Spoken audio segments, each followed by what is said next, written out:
Welcome to this episode of Raising Kellen, the podcast to motivate, inspire, and educate parents raising kids with special needs. I am your host, Marsh Naidu. Today I'm joined by Karen Pryor. Karen is a physical therapist with 40 years of clinical experience. She is well known for her success in helping children reach their potential by integrating neuroplasticity, natural medicine, and traditional physical therapy. She is a clinical instructor as well as a published author. Welcome to the show, Karen. I'm so glad to be able to talk with you, Marsh. Karen, it seems that we've known each other forever now, but I just want to tell the listeners quickly about how we met, if that's okay with you.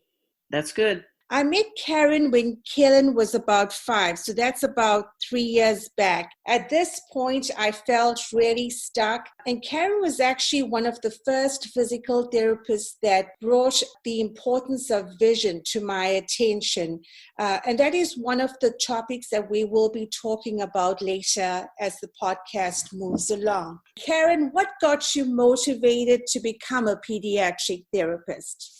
Well, I have this philosophy that I treat through the whole lifespan. And as a physical therapist, you help individuals achieve goals and motor skills, and it also builds up to learning. And I thought to myself, I really enjoy children. They're my favorite people in the whole world. And I thought to myself, if I help a child that's 2, then I can make a difference for 90 years. If I help someone that's 90 years old, I may help them change their life for 2 years.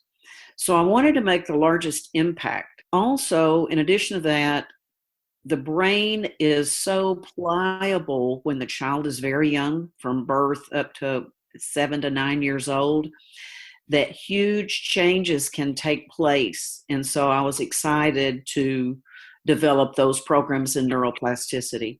Karen, let's delve a little into what exactly is developmental delay. A developmental delay is an unexpected outcome of expectation.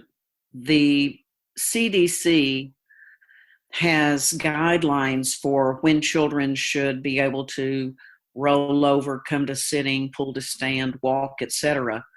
And if the child does not meet those motor skills, then they are deemed developmentally delayed. But it's in a context of motor skills. What exactly is neuroplasticity, and how does that relate now to developmental delay?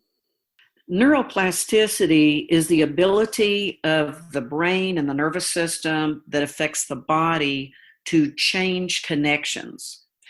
The brain only learns through sensory mechanisms. That means how they feel, see, taste, touch, balance change, stretch on the body, catching the weight on the arms or legs, things like that.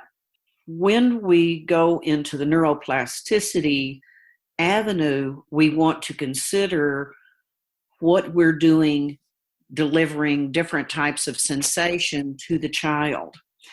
If a parent or a therapist does not get expected results, or they're frustrated and it seems like they're stuck in a certain level of development, which would be a developmental delay, would be behind on the milestone, then they need to check their hand placement. Where are you holding on to the child? Are you holding their whole arm? Or are you holding their joint? So these are all very specific methods, but they give very clear results, and they give results quickly. So let's talk about when you assessed Kellen's vision and gave us some exercises to work with and some strategies to work with. How does vision impact a child with, for example, cerebral palsy? Well, are you ready for this? Many times children with cerebral palsy have a change in tone. More often than not, it's spastic tone. That means it's high tone. It's hard to move against gravity. The child has difficulty moving their arms and legs or their trunk or neck. Therapist or a parent has difficulty moving their arms and legs. There's resistance to movement. And with vision, I wondered why many medical practitioners would tell us on children that I treat and other practitioners treat that they would need to have eye surgery because the muscle is too long or too short. Well, the eye muscles are like the arm and leg and trunk muscles. They're skeletal muscles. They're striated fibers, which means if a child has had an insult to their brain, whether it is an omission of a part of the nervous system, or if they had a stroke or a closed head injury, or they had anoxia, which they had a time that they didn't get oxygen to their brain, they can have these spastic patterns, but it doesn't just affect the body. It affects also their eye muscles. And we work with visual exercises, and it helps the eyes gain three-dimensional vision and line up their eyes. Sometimes they will need glasses, but rarely do they need eye surgery, which is a big plus. I'm also convinced that vision is the wind in the sails and the rudder on the boat and the steering wheel in the car that operates many reflexes, because vision connects to 80 to 85% of the brain and the nervous system. So the whole central nervous system is linked directly with vision. And we use vision methods to also decrease the power of primitive reflexes, which are patterns that seem to linger in children with cerebral palsy. So when you take away the power by changing the way their visual direction is, it makes a difference, and they're able to voluntarily move their arms and legs or trunk and neck, and their eyes begin to line up, which help them also with depth perception. Karen, so what can parents do at home, or is that something that the therapist will educate them on in order to start engaging vision of their child? One thing that they can do is one thing that they already do. Have the baby look at them or the child look at them, but you want the child to carry their eyes side to side, up and down, and then go close to the child's face and far away. That's the three-dimensional movement of the eyes. Another thing they can do is something they already do, but we add a few more exercises to it. I call it rock, roll, and swing. Now, I'm in Nashville. Of course, it's got to sound like music, rock, roll, and swing. They go three different directions. They nod their head yes in a rock. They go side to side like they're saying no, but it's a roll. And then they swing with their head side to side. So that's another thing they can do, and it really helps with visual tracking and balance together. Karen, what are your thoughts about music, incorporating that into your child's therapy? We use music a lot, and some therapists use beats, just the beat, and they incorporate the cerebellum. Well, that would just negate part of the emotional component in music. Music is engaged in the frontal lobe of a child because that is where they engage emotion. And it's also engaged right under the cortex in the limbic system. And if you want an easy way to remember it, I make an analogy between limbic and lyric. So the limbic system hears lyrics. And if one area isn't working in the brain very well, when you combine it with music, it will reconnect to an area that is working by itself. So we use lots of music. It entertains the child as well as the parent or the therapist. And it's good to vary it up because novel activities are key. If you keep doing the same thing, you're going to keep getting the same result. So you want to have different kinds of music to engage the child's brain so they recognize variation. What about the repetition, Karen? How does that play in, the repetition of the activity? Well, the brain remembers whatever it does the longest.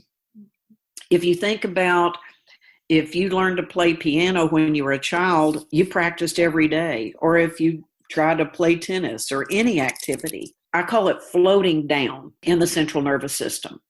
So if you think about the activity that you're doing, like learning piano, it's a 2-eye, heads erect, trunks up. You use 2 hands and 2 feet if you can reach the pedals. You read 2 lines of music and you hear it. There's so many things going on with that. Well, it's not that far away from learning motor skills.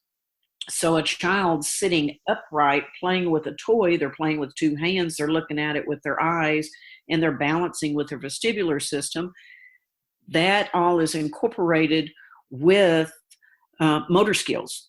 What would be your take-home message to a parent that has received a diagnosis of developmental delay? One thing that I would do is find a therapist that has attended one of my seminars, Neuroplasticity for Children, because they're going to know the fast track to help you accomplish goals with your child. They're also going to be able to provide hands-on assistance to help you learn skills. If you can't find one, I wrote a book about it. It's called 10 Fingers, 10 Toes, 20 Things Everyone Needs to Know. And it's available from Amazon, Barnes & Noble, and BookBaby. And it gives all the background. It gives some patient stories. And at the end, it gives the exercises and keynotes that parents need to know about, or caregivers, that will help them understand what to do, when to do it, and how much. Karen, those are just nuggets of information, I think, to any parent listening to our podcast today. Is there anything else further, ma'am, that you would like to let our listeners know? No matter what medical practitioners tell parents, caregivers, or therapists about the child, every single child has the ability to accomplish milestones. Tone can change through manual therapy by the therapist. High tone can become more normal or typical. Low tone in children with Down syndrome or Prader-Willi syndrome can be increased. Spastic patterns and primitive reflexes can go in the background so that children can progress. There's hope, and your choice is this: work hard now for a couple of years or work hard forever. Gosh, Karen, when things ever get tough, that line there keeps me going. That is the honesty that many parents need to hear when it comes to developmental delay. So, ma'am, I thank you so much for those words of encouragement, as well as sharing your knowledge with us today. Absolutely. Thank you so much for having me, Marsh. So, guys, we have reached the end of another podcast. And as always, remember, get to the top of your mountain. This is Marsh Naidu signing off.